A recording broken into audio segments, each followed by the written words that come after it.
The safety board is charged with investigating accidents in the aviation industry, and all too often we identify things that go wrong. Firefighters are charged with really kind of stepping in when an emergency is already underway and really having cool heads, making the right decisions, stepping in to save other people. When we, in our investigations, find that there are deficiencies, it's not necessarily because people have done something wrong, but maybe because they need better training or better equipment or better procedures or better communication.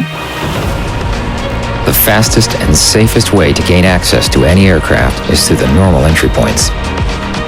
Passenger doors, overwing exits, cockpit escape windows, and rear stairs, when equipped, should all be attempted before any attempts at forcible entry. In rare incidents, the intact fuselage may remain pressurized. When approaching the aircraft, check for an open aft belly fuselage outflow or pressure control valve. If it is open, the hull should have internal ambient pressures. Opening a door under pressure may cause injury to the responder.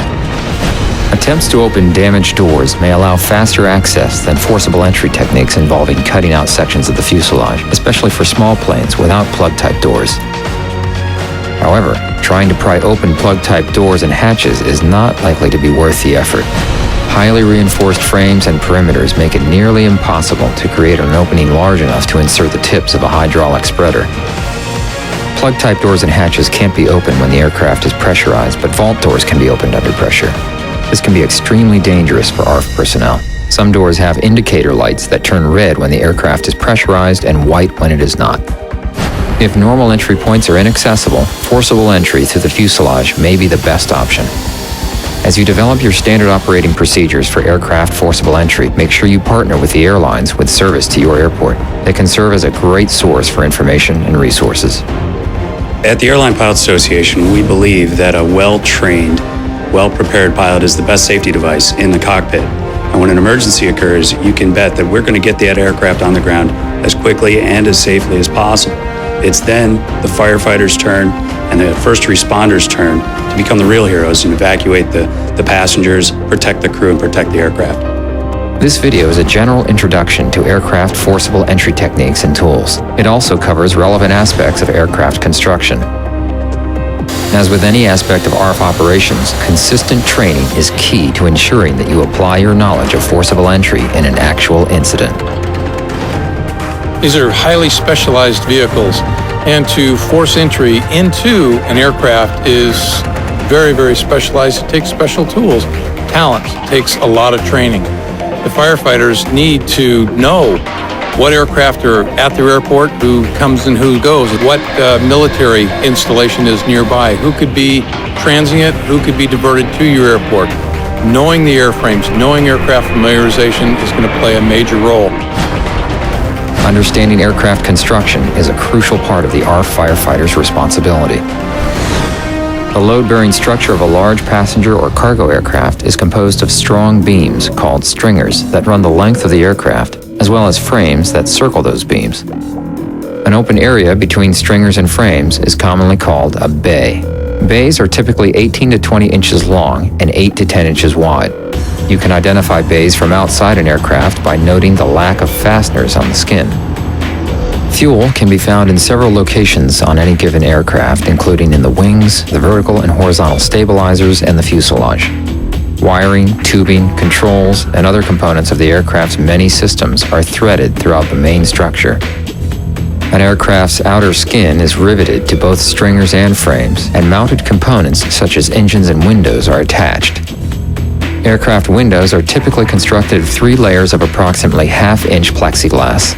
The outer 2 panes are held together by a rubber seal secured to the window frame by metal clips. Pressurization of the aircraft cabin plays a significant role in keeping the window in place while in flight.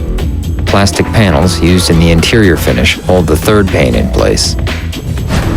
Modern aircraft contain a wide variety of materials, including aluminum, aluminum alloys, steel, titanium, wood, and plastic. Aircraft manufacturers are also incorporating more composite materials and metal alloys as they provide increased strength with less weight. It is difficult to visually identify different materials on a painted aircraft, but you should be familiar with the properties of the most common materials. Aluminum and aluminum alloys are common, With the proper tools and techniques, aluminum can be fairly easy to cut. Steel is used in areas where strength and heat tolerance are required, such as landing gear and engines. Cutting through steel is slow, creates a great deal of heat and sparks, and will quickly dull your cutting tools. Cerametallic aluminum alloy has replaced magnesium in most commercial and military aircraft for components in the wheel and brake assemblies. Titanium is often used to reinforce and protect skin surfaces. It is also used in turbine blades, auxiliary power unit enclosures, and landing gear. In newer aircraft, titanium may be found in forcible entry areas. Titanium is much more difficult to cut than aluminum. With the new aircraft, with all their composites, the landmarks that we used to rely on, such as rivet lines, they're no longer existent. So we need to do pre-planning and have SOGs on where we're going to cut these aircraft. Many modern aircraft incorporate advanced composite and aerospace materials, such as Kevlar, boron epoxy, and radar absorbent material. Burning composite materials release toxic gases. Even cutting through composites will produce airborne composite fibers that can be hazards. Composite material fibers may not be visible to the eye, but they can carry toxic byproducts into the lungs or under the skin. Airborne fibers are also highly conductive and can seriously damage electrical equipment. If composites are involved in a post-crash fire or forcible entry cutting operations, exposure of personnel and valuable equipment to airborne composite material should be minimized. Methods can include application of aspirated foam, fine water spray, or water-based suppressants, such as floor wax mixtures, through a pump pressure type hand sprayer. Notify tenants with aircraft and buildings downwind that composite fibers may be in the atmosphere. Consider securing building ventilation systems downwind that may draw composite fibers into the building. Finally, restrict helicopter activity overhead that may agitate the fibers by downdraft. All personnel involved in firefighting or forcible entry operations must be fully protected with personal protective equipment, including SCBA. Tubular steel can be found throughout many aircraft. It is much easier to cut than structural steel, but it still produces sparks when cut. ARFF personnel should know the differences among these materials and their typical locations on aircraft when planning forcible entry. They must also understand the hazards of aircraft fuel, hydraulic, electrical, flight control, and escape systems when planning forcible entry. Rescue charts from airlines and aircraft manufacturers provide a great deal of helpful detail. The ARFF Working Group's ARFF database also puts a great deal of this information on a mobile data terminal or laptop. I have a lot of respect for the firefighters for aircraft because of all the things they have to know. Having to know the different types of airplanes that come into your airport and knowing how they're structured, the tools you have to learn how to use. It's almost mind-boggling to think that these people can even learn all this stuff and be able to apply it when it needs to be applied. A typical fire department will have a wide variety of tools for aircraft rescue and entry. Common hand tools, such as wrenches, pliers, hammers, chisels, and saws, can help with simple tasks like removing access panels and opening flush-mounted handles.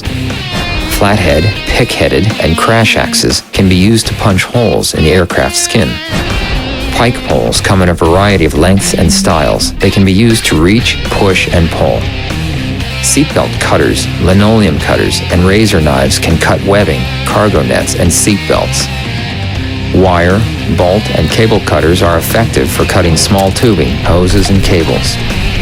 Prying tools such as pry bars, Halligan tools, wrecking bars, and crowbars have a variety of uses. They can effectively force open doors and hatches on light, non-pressurized aircraft.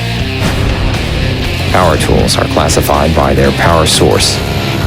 Electric saws, drills, screwdrivers, and other tools can save firefighters considerable effort over manual tools. Use caution with electrical tools not rated for use around flammable or explosive vapors. Battery-operated rechargeable tools provide a great deal of power without fumes, hydraulic lines to be caught or entangled, or excessive noise, which can contribute to the anxiety of trapped occupants. Hydraulic spreading and cutting tools can spread, pull, bend, and cut aircraft structural members. Power spreaders, cutters, and rams are most effectively used inside the aircraft to remove seats and obstructions. Hydraulic tools can be powered by hand pumps or power units. Power units are designed to keep the unit's noise, heat, and possible ignition sources outside the fuselage. Pneumatic tools use pressurized air from compressors, breathing air bottles, or a vehicle-mounted air supply system. The air chisel cuts by striking a surface thousands of times per minute. A variety of cutting tips are available. The air chisel is fairly lightweight and easy to hold and control, making it possible to use from a ladder. Pneumatic piercing tools are also available. Reciprocating saws are available in AC and battery-powered models. Reciprocating saws are small and light enough to be used while reaching overhead or standing on a ladder.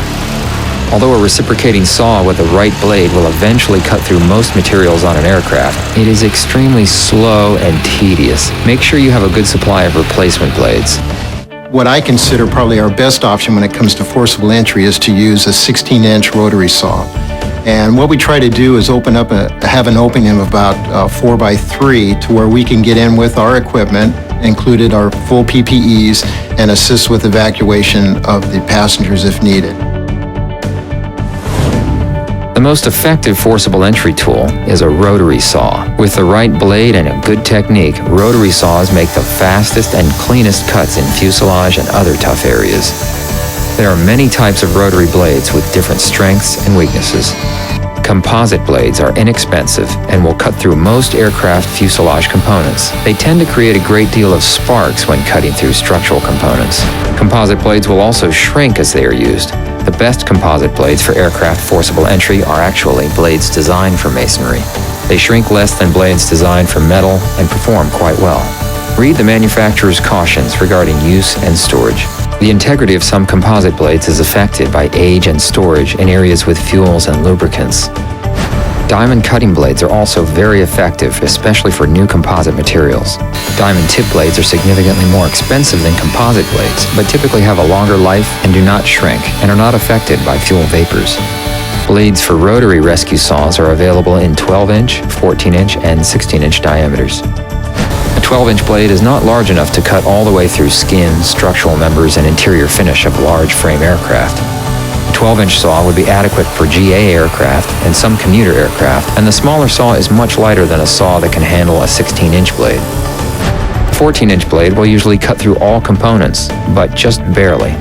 In some large frame aircraft, a 14-inch blade will not cut through interior finishes or some structural members, which complicates entry. A 14-inch composite blade may start out large enough, but fail to penetrate toward the end of a long cut due to blade shrinkage.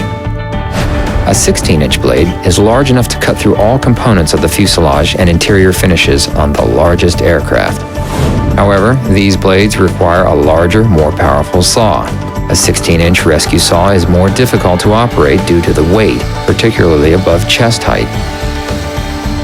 When we start talking about forcible entry and our training that goes along with forcible entry, typically the first thing we talk about are doors and knowing how to open up doors and then go on to other emergency exits using the means that the aircraft already has if they're available to be opened.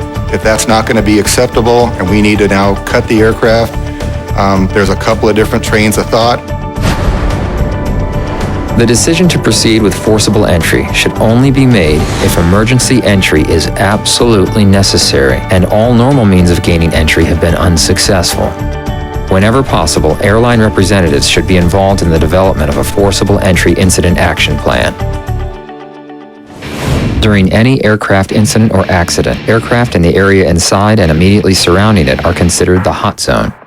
All personnel operating in the hot zone are required to be fully protected with SCBA and PPE. Anytime a fuel spill is involved, the fuel must be covered with ARFF foam to prevent flammable vapors from being released or finding an ignition source.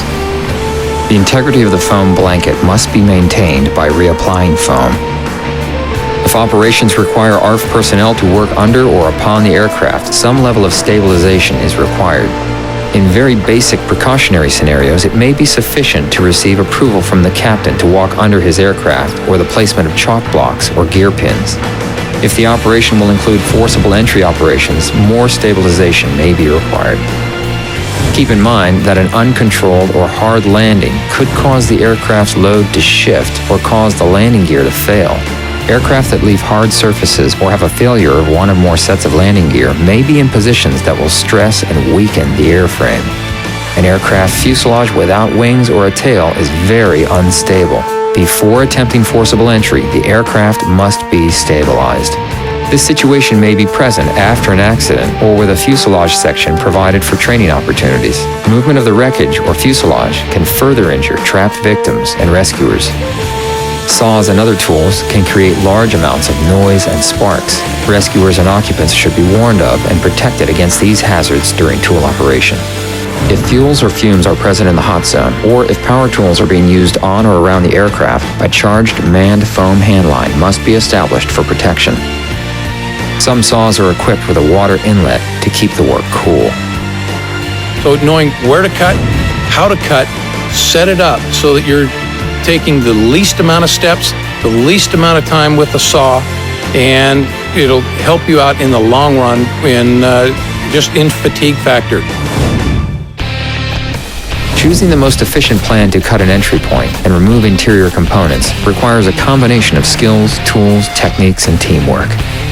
The recommended location for the horizontal cuts in a forcible entry opening is the area from the top of the cabin windows, between the horizontal rivet lines, to approximately 6 inches above the passenger deck. Avoid cutting at or directly below the passenger deck, as this area is one of the most rugged areas on the aircraft and also carries system piping and wiring harnesses. Avoid cutting around aircraft doors. There is substantial structural reinforcement in these areas, which will be too difficult and time-consuming to be of benefit. The rivet pattern on an aircraft skin indicates the location of underlying structural members. Sanding exterior paint can help expose hidden rivet patterns.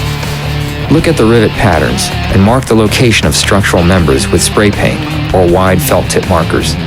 These are the areas to avoid during cutting operations.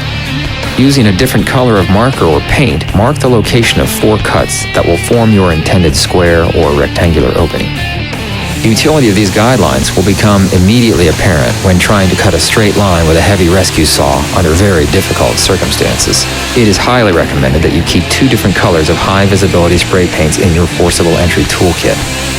On passenger aircraft or freighters converted from passenger aircraft, there is a rivet line above the windows associated with the mounting of the window box. There is another rivet line above that associated with the mounting of the cabin ceiling and overhead storage bins. The area between those rivet lines is the best place to make your top horizontal cut. Cargo aircraft that were manufactured as freighters will not have windows to use as a reference. Make the horizontal cut in nearly the same location